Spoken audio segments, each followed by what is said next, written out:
Masih bersama saya Yasir Rene Ama dan juga ada Kang Rasid di sini. Di mana lagi kalau bukan di Kalam Hati? Insya Allah sampai ke hati. Tadi saya mengajak teman hati yang ada di rumah untuk bertanya di Twitter ataupun di Instagram @dikalamhati. Dan tadi pertanyaannya adalah bagaimana kita menjaga agar tidak frustasi ataupun depresi. Ya. Kak Yasir, bismillahirrahmanirrahim. Frustasi atau depresi itu dalam bahasa Al-Quran wala tai'asu min rahimallah. Janganlah engkau berputus asa atas rahmat Allah Subhanahu wa taala. Bahkan benar sekali orang yang depresi, frustasi, tidak percaya kepada Allah, tidak, bahwa orang yang mungkin berbagai faktor orang depresi atau frustasi, entah karena dia miskin, entah karena dia tidak terkenal, entah karena dia punya penyakit, itu banyak faktor yang memunculkan penyakit itu. Maka ingatlah, janganlah engkau berfrustasi kepada Allah Subhanahu wa taala. Kalau kepada manusia, karena tidak punya kekuatan manusia, teman hati yang dirahmati Allah, jika kita berfrustasi, kemudian tidak putus asa kepada Allah, itu bagian dari dosa. Bagian dari berdosa. Maka karena itu, wahai orang-orang yang banyak dosa dan maksiat, yakin Allah Maha Pengampun. Allah itu menyeimbangkan sifatnya. Ghafurur Rahim, Allah itu Maha Pengampun dan Maha Bijaksana. Tapi di sisi lain, Sadidul Iqab, Allah itu Maha Mengazab. Bagaimana dua sifat ini? Di sisi lain Allah punya sifat Maha Pengampun, di sisi lain Allah punya sifat Maha memberikan azab yang besar. Di sisi lain bahwa ini adalah menyeimbangkan. Wahai orang yang punya dosa, Allah itu Maha Pengampun. Wahai orang yang punya harapan, Allah itu akan memberikan, mengabulkan. Tips Al-Quran menyampaikan ketika sedang depresi, Allah menyampaikan ingatlah kepada Allah. Tadi disampaikan bismillahirrahmanirrahim, ala bidzikrillahi tatmainnul qulub. Perbanyak zikir, zikir kepada Allah. Allah, Allah, la ilaha illallah. Enak zikir itu. Zikir makanan, maaf sekali, makanan badan itu adalah makan dan minum. Makanan akal, ilmu pengetahuan. Makanan hati, zikir. Orang yang frustasi itu adalah tidak makan hatinya. Yang dikasih makan tuh S2, S3, PhD, akalnya yang dikasih makan. Hatinya belum. Badannya dikasih makan, minum yang lezat dan enak. Tapi hatinya nggak dikasih makan. Ininya high tech, hatinya low touch. Depresi, frustasi itu penyakit hati, bukan penyakit akal. Hatinya gelisah, tidak yakin dengan ampunan Allah, tidak yakin dengan karunia Allah, maka dia depresi. Yakin atau ke Allah. Nah, yakin teh artinya iman. Biasanya orang yang tidak iman mudah depresi, mudah frustasi, dan tidak punya iman. Berarti itu ya, sederhana ya, kalau seandainya cara mengatasi depresi, berzikir, yakin atas apa yang disampaikan oleh Allah Subhanahu wa taala, dan lihat karunia Allah. Lihat karunia Allah kepada orang-orang, kasih karunia kepada Allah. Lihat bayi waktu lahir, 2 tahun, 7 tahun dikasih rezeki, 8 tahun dikasih rezeki, tidak usaha, tidak ibadah. Sekarang sudah gede 30 tahun, tetap dikasih rezeki oleh Allah. Kenapa engkau risau? Baik, lihat, tidak usaha, tidak ibadah, tidak sosmed, ya, dikasih rezeki sama Allah Subhanahu wa taala melalui ibu dan bapaknya. Sekarang udah dewasa, kenapa putus asa?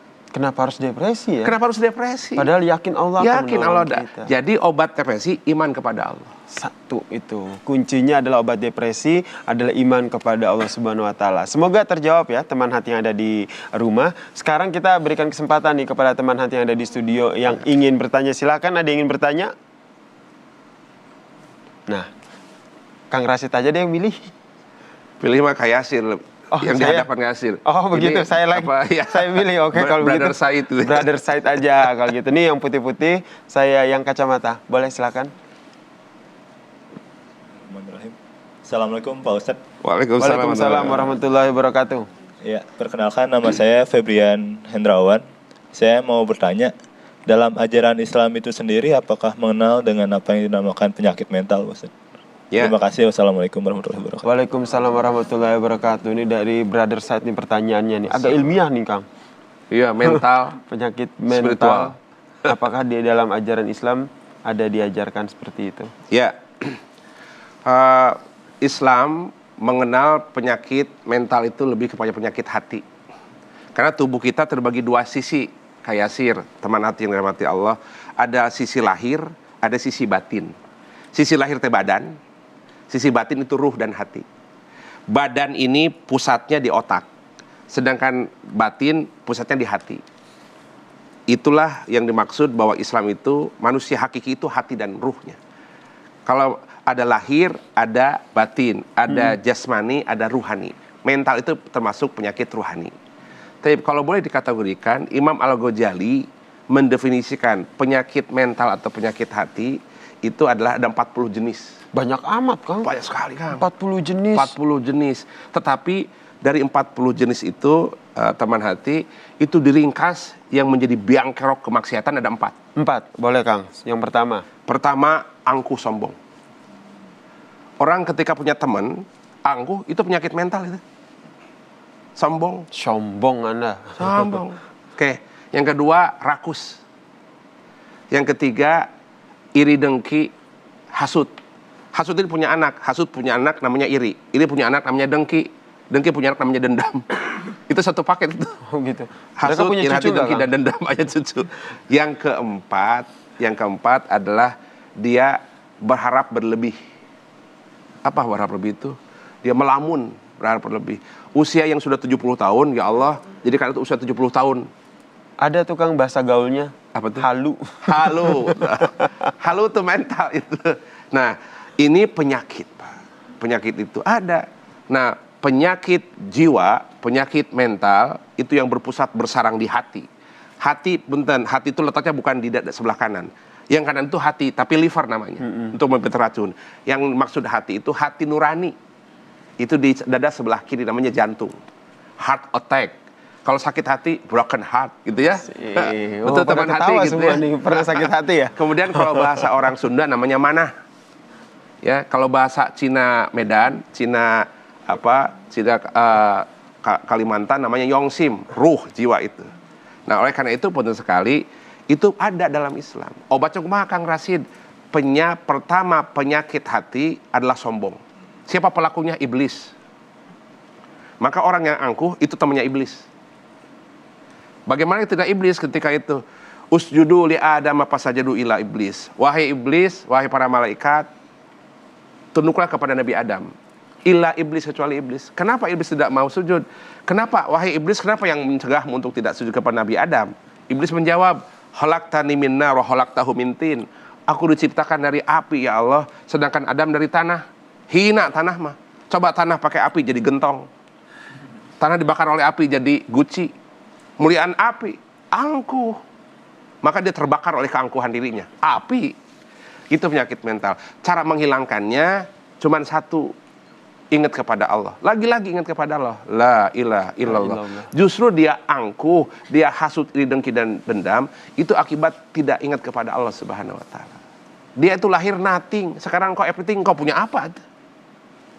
Lagi-lagi tauhid yang jadi obatnya. Kembali kepada hati. Bahwa Allah memandang sisi hatimu. Your sight. Bahasa orang Kulon maka. Allah akan melihat hatimu. Angkuhkah, sombongkah. Maka oleh karena itu, obat penyakit mental hanya dekat kepada Allah saja. La ilaha illallah. Zikir. Maka kalau zikir, la ilaha illallah. Tembaknya ke sini. Soalnya hati itu ada di sini. Biar terasa ya sampai ke hati ya. Sampai ke hati.